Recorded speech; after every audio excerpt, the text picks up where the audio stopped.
Hey everybody, Zach here with Infernal Tool Technologies, and I'm bringing you another video on green energy.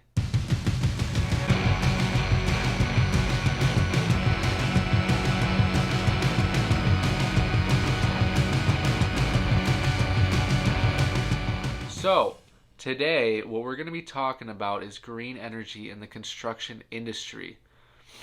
After the last video, I had a lot of thoughts about this. The future of construction is really going to be changing, and we need to be at the forefront of this. We need to start thinking about what is going to happen to the construction industry and what we can do about it. If you're a small construction firm or even a large construction firm, you need to be thinking about these things because come 10 years from now, we could be living in a much different world, and let's just start making some small changes to where we can be at the forefront of all these changes that are coming. So, first things first, I just want to bring up the products that we can even actually recycle in this industry. Now, there's so many different products, so many of them. And I started looking over a couple articles, and it's becoming a little bit more common for people to actually, when they're going to demolish a house, instead of having someone come in and just tear the whole thing down, bing bang boom, they're actually having people tear it apart in small sections and actually salvaging a lot of parts. And like places like Habitat for Humanity is most well known for doing something like this, and then they'll take the parts that they salvaged and they'll resell them. And so it's a good form of recycling and reuse, and they can make a little bit of profit potentially from doing that. So there's nothing wrong with that. Costs a little bit more for the people to actually dismantle the place, but who knows? In the end, it might actually uh, pay out for them if it's the right place. But anyways, wood. Obviously, all homes um, that were built a while ago were made out of wood, and when you're demolishing a home, there's so much good wood that it just gets totally wasted. A lot of joists and rafters and studs are just wasted. There's a lot that you probably couldn't really reuse too much structurally, but even the ones that are a little hacked up and smaller chunks could actually be used for different purposes, not for actually building something, but maybe breaking them down and making them into wood chips or something of that sort. So basically, all the wood that comes from the home is salvageable in some aspect and recyclable. And I know personally, the company that I work with, they throw away a lot of wood and a lot of materials in general, but wood's a big one of them. Even new wood, when you're doing cuts for blocking or if you're building actual structure, a lot of the cut pieces actually just get thrown away, and it's pretty unfortunate. But I don't really have a say in it. Moving on to the next one, drywall. Drywall is a I'm sure anyone that does drywall knows exactly what I'm talking about, where it's just impossible for you to use every piece of drywall. There's just so many cuts that you need to make for certain things, and it just doesn't work out. You got a bunch of pieces left over. And what a lot of people do is they'll save those pieces if you have like a your own like garage or shop or whatever. You can save some of the bigger pieces and use them on other jobs, or you can use them as like a patch, like a small little repair if someone put a hole in the wall or something like that. And that's great. I think that every contractor that has any aspect of drywall in their company should be doing that because you'll save a huge amount of money. Sheets of drywall, I think 8 footers are like $15 now. So uh, if you don't have to buy full sheets, that's great. That saves you a big chunk of change. But anyways, drywall. I was actually looking into a few articles about this with recycling drywall because basically what it is gypsum powder um, smashed between two pieces of paper.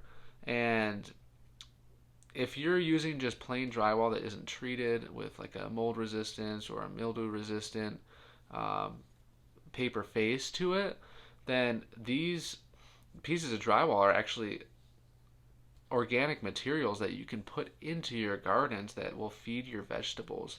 There's inside of drywall is a chemical called boron, which vegetation breaks down and uses for nutrients. And if you, I'm sure there's some place out there, there has to be. If anybody knows about the place, please put it in the comments down below and let me know because I'd love to hear it. But there's got to be a place where people actually recycle drywall and do and make products like this. They put it into fertilizers or they put it into different uh, topsoil mixes maybe or compost mixes. Who knows? A blend. There's got to be something like that because that's it's extremely interesting. It's if we can use it for those purposes and it's organic, there's not nasty stuff that if we're putting it in vegetables and then we're eating it, um, if it's not harmful to us, then that's great. I mean, that's an awesome way to be able to recycle drywall. So two ways to recycle it: just keep a lot of the cut pieces and use them for repairs and patches and things like that. But maybe even using it in your garden. Um, Obviously, another thing, steel was a big one I saw. But let's just say all metals in general are pretty much recyclable, and the best part about the metals is that it's easy to recycle them and it's easy to get paid. You can go to any one of your local recycling centers and just dump it right out of your van, truck, trailer, whatever, and they'll give you cash right there on the spot. So I don't think we have too big of an issue on recycling metals because there is that incentive where people can just go and get a quick buck for it. And the next thing I had on the list was actually appliances, and I think the same thing applies for appliances. People know now that you can get a pretty good amount of money for appliances. It could be a pain, like lifting them into your truck or whatever, and then pulling them back out. But I think the other day I did washer and dryer combo, and it gave me like $30 or something. I mean, it wasn't bad. It put some gas in the tank, so that was great. Um, Other stuff that is recyclable in this industry though is like shingles, something I never really thought about. Shingles, like who wants to go and pull shingles apart and try to re-roof a roof with that? But what I'm talking about here with recycling it, it has nothing to do with that. They can actually, it's a petroleum product with asphalt, and they can actually break the whole thing down and use it for paving roads. So if everybody's taking these roofs that we're tearing apart and bringing it to a specific place that can actually break it down into an asphalt product or a blacktop product or something like that, that's amazing. I mean, let me know in the comments down below if there is something where people can go do that, like drop off, like I just talked about with metals, with roof shingles. Is there some sort of incentive where people can actually get paid to drop that stuff off? Because I know for a fact that would be huge. There's roofs getting torn all year round. I live in a cold climate and they're getting torn in the wintertime. So that's a year round effort that we could all be working towards. So let me know, like I said in the comments, if there's something like that out there. And the last thing about recyclable materials in the construction industry that I want to talk about is concrete, and not just specifically concrete, but any stones and materials like that, bricks maybe. All these things are recyclable, and they can break them down into different products, and they can be used for different purposes. So if you're cutting out a slab of concrete, you're tearing down a brick wall, you're removing a block foundation, these things can be recycled, and we should be maybe thinking about what we can do to recycle those things, because all these things that I'm bringing up right now, these materials that are recyclable, there might come a day where you have to recycle them. So why shouldn't we be ahead of the curve, and let's get ahead of it. Let's be the companies that are doing that in the industry. Or if you don't own a company and you're just an employee, be that person that's speaking out in the company and saying, hey, this is wrong. We should not be throwing out all this cardboard and all this plastic and just lumping all these materials together and just hauling them off to the dump. and just hoping that they uh, sort everything out, and that's just not going. That just doesn't happen. It's just not happening where they're doing it effectively. They might be doing it to some degree, but it's just not effective. The most effective way to do it is as soon as you're pulling these products apart, you can sort them. And I know it's a pain in the butt, but like I said again, if they do something, if they attack the dumps or they attack these centers where construction debris goes to, then oh, sorry about that. My light just went out.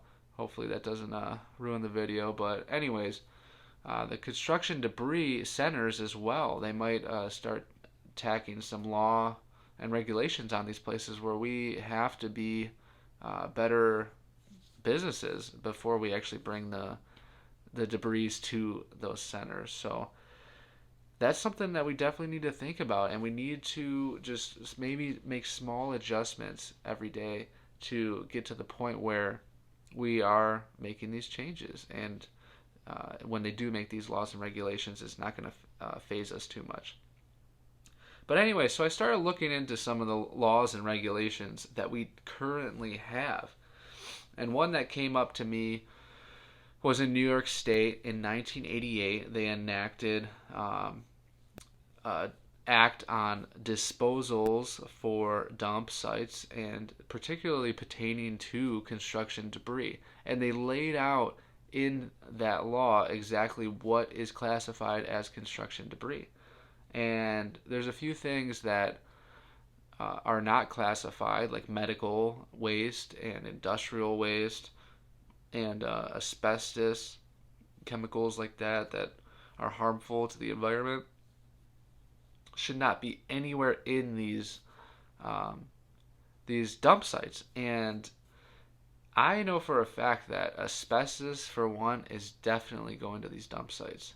It just is. It's going to them, and it's getting into the system. And I don't know about medical or industrial. I guarantee there's some way that it's getting into the dump system. Industrial is probably getting into certain water supplies around the country, and they do have regulatory agencies that deal with that. But where I'm at, it doesn't seem like the regulatory agencies are actually doing a lot about it, because the waters where I'm at are just not good. You do not want to fish or swim in them.